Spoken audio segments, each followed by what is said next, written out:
नमस्कार दोस्तों, मैं हूं सौरभ शर्मा। एक बार फिर आपके साथ रूबरू हूं। लगातार बॉलीवुड से कुछ ना कुछ ऐसी खबरें आ रही हैं जो आप सभी को शॉक कर रही हैं, आप सभी के साथ साथ हमें भी शॉक कर रही हैं। सुशांत सिंह राजपूत की लगातार हो रही इंक्वायरी में लगातार नए नए खुलासे हो रहे हैं, लेकिन इसी के साथ साथ एक और ऐसी खबर है जिसने सभी को शॉक कर दिया है। जी हाँ, मैं बात कर रहा हूँ दीपिका। आपको पता है कि दीपिका एक बार फिर सबके ट्रोलिंग पर है, एक बार फिर उनका विरोध हो रहा है। मसला आप सभी को शायद मालूम हो या नहीं मालूम हो तो मैं आपको बता दूं कि इसी साल जनवरी में दीपिका पादुकोण की फिल्म आई थी छपाक।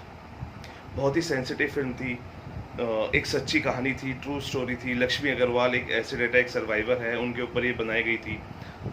बहुत सराहना हुई थी दीपिका पादुकोण की ऐसे टॉपिक पर फिल्म बनाने की।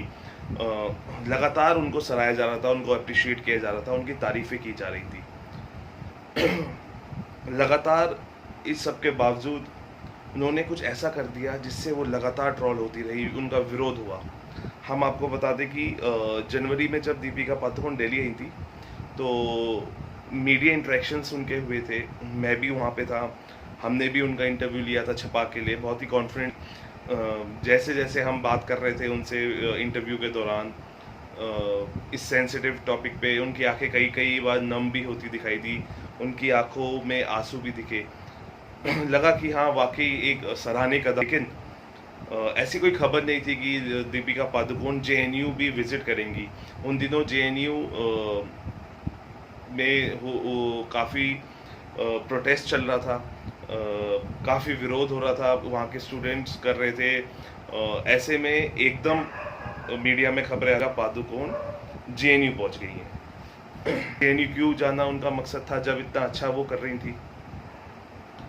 किसी को कुछ समझ नहीं आया। लगातार ट्रॉल हुई, लगातार मीडिया में खबरें आई कि क्यों गई, कैसे गई, इसके पीछे कौन लोग हैं, उनका जाने का क्या मकसद था। लेकिन अब उसका एक खुलासा हुआ है। जो बातें सामने आ रही हैं उनको देख के एक बार फिर सब लोग शॉक्ड है। उनके फैंस, हम सभी लोग जो उनसे वाकिफ़ है बहुत ही शॉकिंग मोड में चले गए हैं कि क्या ऐसा भी हो सकता है। तो चलिए हम आपको बता दें, एक एक्स रॉ एजेंट है एनके सूद साहब, उन्होंने ये खुलासा किया है कि जो दीपिका पादुकोण है जनवरी में उनका जेएनयू जाने का क्या मकसद था। उन्होंने खुलासा किया है कि एक पाकिस्तानी ब्रिटिश बिजनेसमैन है अनिल मुसरत करके, उन्होंने दीपिका पादुकोण को 5 करोड़ रुपए दिए थे जेएनयू जाने के लिए। इसके पीछे कोई आईएसआई एजेंट्स की बातें कर रहा है, कोई बात, लेकिन ये वाकई जांच का विषय है। अगर ऐसा हुआ है और दीपिका पादुकोण ने महज एक फिल्मी स्टंट के लिए, फिल्म प्रमोशंस के लिए किसी पाकिस्तानी ब्रिटिश बिजनेसमैन से जिनका नाम अनिल मुसरत से 5 करोड़ रुपए लिए हैं, तो वो काफ़ी निंदनीय है। बहुत ही शॉकिंग खबर है। क्या एक्स रॉ एजेंट एनके सूद ने जो ये खुलासा किया है, इसकी वाकई जांच होनी चाहिए, और जांच में जो भी सामने आता है और जो भी कार्रवाई बनती है वो होनी चाहिए। दीपिका पादुकोण एक बहुत ही रिस्पॉन्सिबल एक्ट्रेस के तौर पर जानी जाती है, लेकिन अगर उन्होंने ऐसा किया है बहुत ही शर्मनाक है, बहुत ही निंदनीय है, और कड़ी शब्दों में इसकी निंदा करनी चाहिए। उनके फैंस, उनके चाहने वाले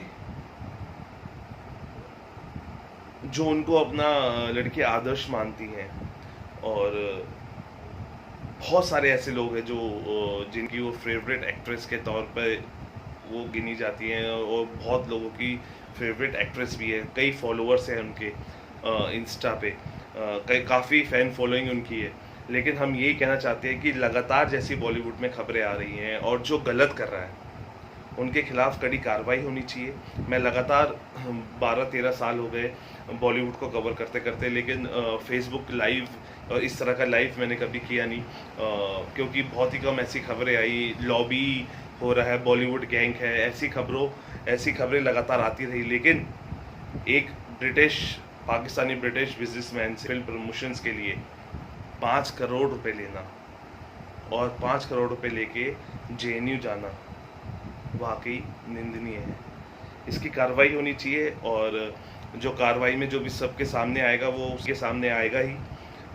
चलिए फिर इंतज़ार करते हैं, अगर ये सच है और इसकी कार्रवाई होती है तो हम सभी को कार्रवाई तक थोड़ा इंतज़ार करना पड़ेगा, थोड़ा वेट करना पड़ेगा, ताकि जो भी कुछ सच है वो सामने आए।